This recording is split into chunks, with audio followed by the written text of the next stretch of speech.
Fala galera, bem-vindos a mais um episódio de Pod ADM. Meu nome é Jéssica. O meu nome é Rafael. E estamos com 3 convidados hoje para um bate-papo sobre corporações.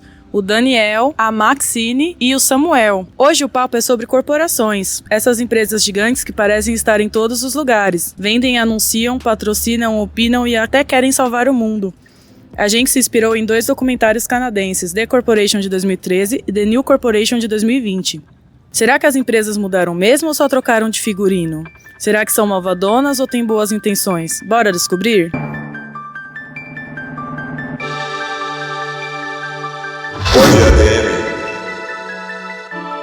Você sabia que legalmente uma corporação é como se fosse uma pessoa? Só que sem coração, sem consciência e que só pensa em lucro. Isso é parte do que o primeiro filme mostra, um paralelo entre a pessoa física, o ser humano, e a pessoa jurídica, a corporação.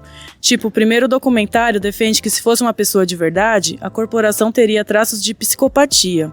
Como assim uma empresa é uma pessoa? Isso é só uma metáfora ou tem uma base jurídica? Bom dia a todos.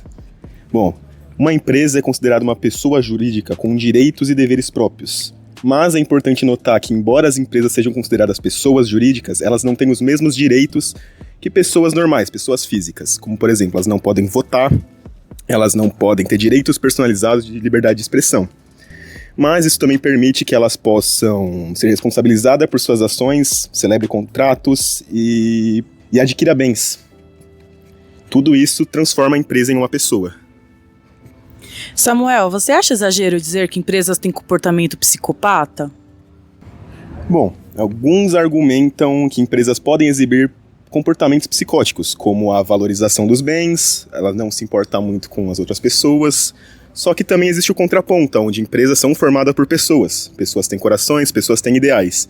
Então, a empresa como uma pessoa pode sim, mas como coletivo eu creio que não. E o que dá tanto poder a essas corporações? O principal de tudo é dinheiro. Mas, no geral, são favores políticos que elas podem conceder, tamanho, fornecimento de produtos e principalmente quem investe nelas. As empresas americanas usaram a 14ª emenda para justificar que era uma pessoa livre, assim evitando certas restrições que tinham. A emenda essa que era para a liberdade de pessoas negras. Então as empresas elas se rebaixaram a um nível social para conseguir justificar como uma pessoa. Eles usaram um termo de pessoas que sofreram escravidão, morte, desnutrição para se justificar como uma pessoa, simplesmente para que rompesse os limites impostos pelo Estado. Porque até então a empresa, o início do que seria uma associação de pessoas para executar alguma tarefa, era só para serem benfeitorias para o Estado, né? Então a gente tem, por exemplo, a Guerra Civil Americana, que auxiliou no desenvolvimento de munições, de pontes, de carroças. Então tudo era feito como se fosse uma licitação. E eles usaram essa 14ª emenda para conseguir romper esse limite e ter a liberdade expressiva. Aí a gente percebe como o poder econômico pode influenciar diretamente nas decisões do judiciário, porque veja como foi a astúcia dos advogados das empresas lá naquela época em fazerem essa analogia entre a pessoa física que iria ser detentora desses direitos civis, criando o conceito de pessoa jurídica justamente para beneficiar as corporações que estavam surgindo naquela época, ou incorporated, digamos assim. Então, percebe-se que as empresas, desde aquela época, já têm uma enorme força jurídica através do dinheiro. Por isso que eu acredito que, como a gente vai falar mais para frente, a união da sociedade civil vai ser importantíssima para que gere uma contraforça para evitar que as empresas ganhem tanto poder assim através do poder judiciário. Agora eu vou dar a palavra para o Rafael. Corta para hoje. As mesmas empresas que já causaram desastres ambientais ou crises financeiras agora estão falando de diversidade. clima, justiça, social, igualdade de gênero, etc. Elas mudaram mesmo ou só estão se adaptando para continuar lucrando? O que vocês acham? E aí, Daniel, o que é esse tal de capitalismo consciente? Esse capitalismo consciente, ele mostra que a empresa... Droga.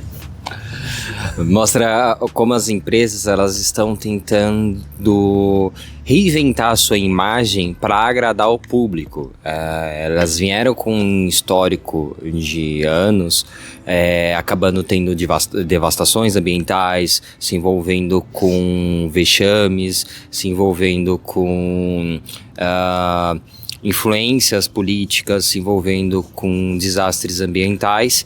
E hoje eles tentam justificar essa imagem como algo positivo, tentando trazer benfeitorias para as regiões que elas mesmo estão explorando, né?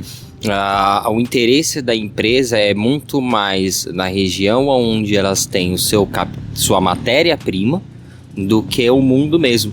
Eles querem favorecer aonde eles conseguem, as empresas, elas querem favorecer outros países que vão adquirir o seu produto feito. Aonde é requerido sua matéria-prima, eles continuam abandonando, para que continue sendo uma mão de obra barata, continue sendo subsidiados salários baixos, para que assim a empresa continue tendo uma influência política sobre a região. E aí, as empresas podem mesmo fazer o bem para mudar para melhor ou é só um mero discurso de marketing? Como eu estava dizendo, o que se mostra é que é apenas um discurso de marketing. É uma forma da empresa justificar os abusos que eles fazem para se apropriar de um privilégio, de um monopólio só deles. Então a empresa, elas tentam com o marketing amenizar o mal que elas podem fazer, e às vezes elas fazem, e sem escrúpulo nenhum.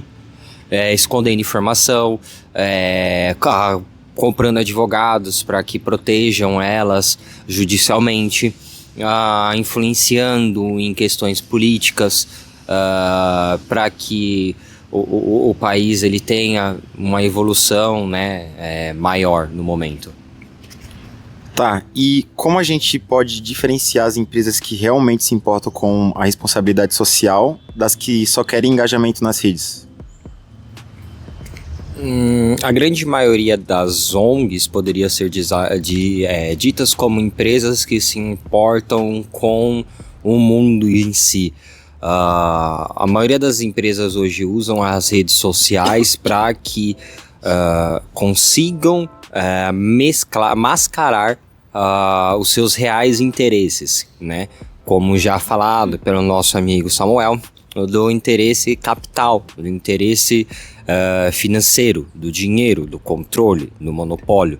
A empresa, ela vai ter essas visões mais egocentristas do que uma ONG que vai procurar uma forma de trazer as benfeitorias para a população, para a região, e lutar com que cada país possa ter a sua evolução, a sua produção, o seu capital, e também vender e produzir isso para o resto do mundo. Então, Jéssica, como eu comentei sobre a psicopatia, um outro ótimo exemplo sobre isso é como as empresas influenciam a sociedade e a política para benefício próprio. Muitas dessas empresas compram ideias de partidos políticos, outras compram o próprio partido em si para se beneficiar. Não dizendo de direita, de esquerda ou de centro, mas sempre existe alguém que quer ganhar sobre a política. E eu acho que isso se configura muito bem como querer lucrar em benefício próprio, passando por cima de todas as pessoas que você puder. Tanto que um bom exemplo disso é a IBM na época nazista. A gente pode lembrar, né, como na Segunda Guerra Mundial, com o movimento partido nazista tinha para controlar as pessoas, controlar os judeus, controlar os seus números de mortes, ou números de presos, ou número de suicidas. Eles usavam maquinários da empresa IBM que eram alugados, né? A empresa até hoje ela não assume que fez essas locações dessas máquinas, mas há relatos e documentos de representantes irem até os locais onde ficavam esses maquinários de marcação de ponto, né? Aquele talãozinho de cheque que você colocava e grampeava tudo bonitinho para confirmar e fazer a verificação se estava tudo correto. Então eles tinham noção mais ou menos do que estava sendo usado, né? E eles se defendem dizendo que não sabiam, que a Alemanha até então tinha comprado, mas todas essas máquinas elas voltaram para a IBM após o fim, né, do fatídico Segunda Guerra Mundial, né? No fim das contas, as corporações estão cada vez mais no controle, influenciando nossas vidas e nossa sociedade. Mas e o nosso papel nisso tudo? Dá para controlar o poder dessas empresas? O que governos, leis ou a sociedade civil podem fazer para frear abusos de grandes corporações? Bom dia, boa tarde, boa noite para quem está nos ouvindo. Aqui é a Maxine falando. E olha, se for depender do poder privado, do dinheiro, as empresas não vão mudar. Elas sempre vão buscar lucro acima de tudo. Por essa razão, é mais do que fundamental fortalecer a sociedade civil e a maneira como ela pode cobrar através de eleição de governos democráticos, como foi no caso do New Corporation, principalmente nos seus minutos finais, trouxe a necessidade da população eleger representantes que possam buscar alternativas ao modelo do capitalismo selvagem e proteger os seus direitos. Exatamente esses governos, não só o executivo, que são presidentes, governadores, prefeitos, mas também o legislativo precisa ser votado no sentido de proteger a sociedade civil de abusos de poder econômico por parte das grandes corporações, pois elas produzem as leis que vêm a regular, vêm a causar um freio, trazer um freio a ímpetos capitalistas, como a gente pode lembrar no primeiro documentário, o The Corporation, de 2003. Se a gente for parar para pensar, todas as corporações têm um perfil sociopata, têm um perfil psicopata, melhor dizendo. Dessa maneira, é necessário um freio, porque se for depender das grandes corporações, que se for parar para pensar, elas ajudam entre si, seja com, como o Daniel falou, influência no poder judiciário, influência com o poder do dinheiro, influência com lobbies, nada vai mudar. Se for depender dessas empresas, nada vai mudar. Portanto, um sistema, digamos, democrático é essencial para trazer equilíbrio na relação de justiça entre o poder público, ou seja, da sociedade civil, e o poder privado que é detido pelas grandes corporações. E como consumidores, a gente pode influenciar algo de verdade? Como as campanhas de boicote nas redes sociais geram algum impacto ou são apenas fogo de palha? Para quem frequentava o Twitter, hoje X, há uns 5 anos atrás, vai lembrar da campanha realizada pelo perfil do Sleep Giants. O Sleep Giants, ele vinha com o propósito de organizar campanha de boicote a empresas ou a perfis que disseminavam conteúdo fascista, disseminavam conteúdo antidemocrático, e a princípio até que gerou algum sucesso, até gerou algum burburinho, mas eu tenho a opinião de que isso é fogo de palha. Na minha sincera opinião, a cobrança pela sociedade civil, ou seja, dos cidadãos como eu e você, precisa ir muito além de simples boicotes ou campanhas de boicote pela internet. É preciso mais. Um exemplo dado pelo documentário da New Corporation, que vem a trazer uma possível solução para o domínio das grandes corporações no jogo de poder, é a organização ir para a rua para, como algumas pessoas dizem no modo jocoso, bater panela. Essa pressão na frente da porta das empresas gera mais impacto do que a internet, por incrível que pareça. Na internet a gente tem a impressão de que é tudo muito grande, mas no final nada de fato acontece muito. As manifestações de rua, que estão um pouco fora de moda, podem vir como não como uma solução em si, mas podem ser a força motriz para que as pessoas parem e pensem, não, realmente tem coisas erradas, não é só o burburinho da internet. Acreditamos que com o poder das ruas, com a cobrança genuína das pessoas indo para a rua, somado a um sistema democrático que fortaleça o poder das pessoas decidirem pelos seus representantes, como representantes que de fato representem o bem coletivo, isso gera mais impacto do que simplesmente atacar a empresa A e B e sugerir um mero boicote e não comprar os seus produtos. Você acredita que dá para ter empresas éticas em um sistema focado exclusivamente no lucro? Parando para pensar, é um pouco difícil imaginar, sabe? Em ambos os documentários a gente percebe que para maximizar os lucros cada vez mais, os executivos dessas empresas, que de fato quem mandam no negócio, podem fazer qualquer coisa, inclusive coisas assombrosas, entendeu? Sem se importar com o que a sociedade vai achar sobre isso. Como, por exemplo, o caso da Monsanto, ou mesmo o caso da Adani, apresentado no documentário mais recente da New Corporation.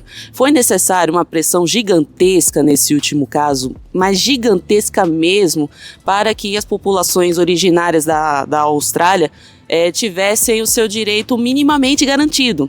Então é muito difícil a gente esperar que as empresas sejam éticas por si só, sem que tenha uma força punitiva as ameaçando. Força punitiva que eu devo dizer o governo. O governo não no sentido, o governo de fulano de tal ou o governo do cicrano de tal. Vamos dizer assim, o estado dos países, assim, o sistema de governo que eu digo, a sociedade civil mesmo, que é composta não só pelos governos eleitos, mas também por Ministério Público e pelas próprias pessoas, que no final, sem as pessoas, sem quem consuma, as empresas não existem. Então a força punitiva mostra-se mais capaz de trazer uma certa, digamos assim, possibilidade das empresas pensarem duas vezes antes de fazer coisas erradas. Isso, de fato, elas não vão gostar, afinal, seus lucros não serão maximizados até o limite do infinito. Porém, é necessário para que o mundo não entre em um colapso, né? Infelizmente, eu sou um pouco pessimista e eu tenho minhas dúvidas se o mundo vai resistir com o sistema capitalista, como ele está. Mas eu acredito que a solução apresentada nos dois documentários pode se mostrar muito interessante se as sociedades civis se levarem a sério. Sobre a questão ambiental, né, a responsabilidade ambiental, a gente tem um exemplo bem atual no Brasil, que é a extração de salgema em Maceió pela Braskem, que foi extraído num limite muito superior ao que deveria ser extraído e que atualmente está fazendo com que alguns bairros de Maceió se afundem e várias pessoas tiveram que se mudar de suas casas devido à danificação estrutural do bairro e das residências. O Rafael, ele tem um relato pessoal sobre esse evento que envolveu a família dele. Eu tenho pessoas da minha família que moravam, né, por muitos anos nessas áreas e que eles tiveram que sair depois de anos por conta desse problema que houve com a Braskem. Aí muitos, né, da minha família não aceitaram, mas agora estão morando em outros lugares, mas sem indenização do governo ou dessas empresas. Exatamente. Eles tiveram que mudar aí para outra região? Sim. Totalmente custeado por eles. Por eles, exatamente. A empresa não ajudou nada, a sua família não entrou em recurso? Não entraram e ninguém ajudou, ninguém falou nada. Tá. Eles apenas foram mandados embora, eles quiseram ficar, mas Eles receberam um aviso por carta, a empresa mandou, você sabe dizer? Então, Você sabe dizer se a empresa mandou aviso por carta, por alguma informação ou... não, eles bateram em porta e falaram pra eles que tinham que sair. Aí ficaram de aviso prévio pra sair dessa região, por conta desse problema que aconteceu. o risco de desabamento? Isso, risco de desabamento. Legal, muito obrigado. Nossa, é chocante saber que a nossa vida e o nosso futuro tá na mão de empresas tão psicopatas assim, né? Valeu demais por esse papo. Obrigada, Maxine, Daniel e Samuel, pela participação no nosso pod. Estamos encerrando por aqui mais um episódio do nosso podcast Pod ADM.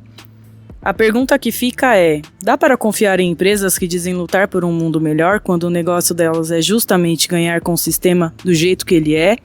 Fica a reflexão e até o próximo episódio.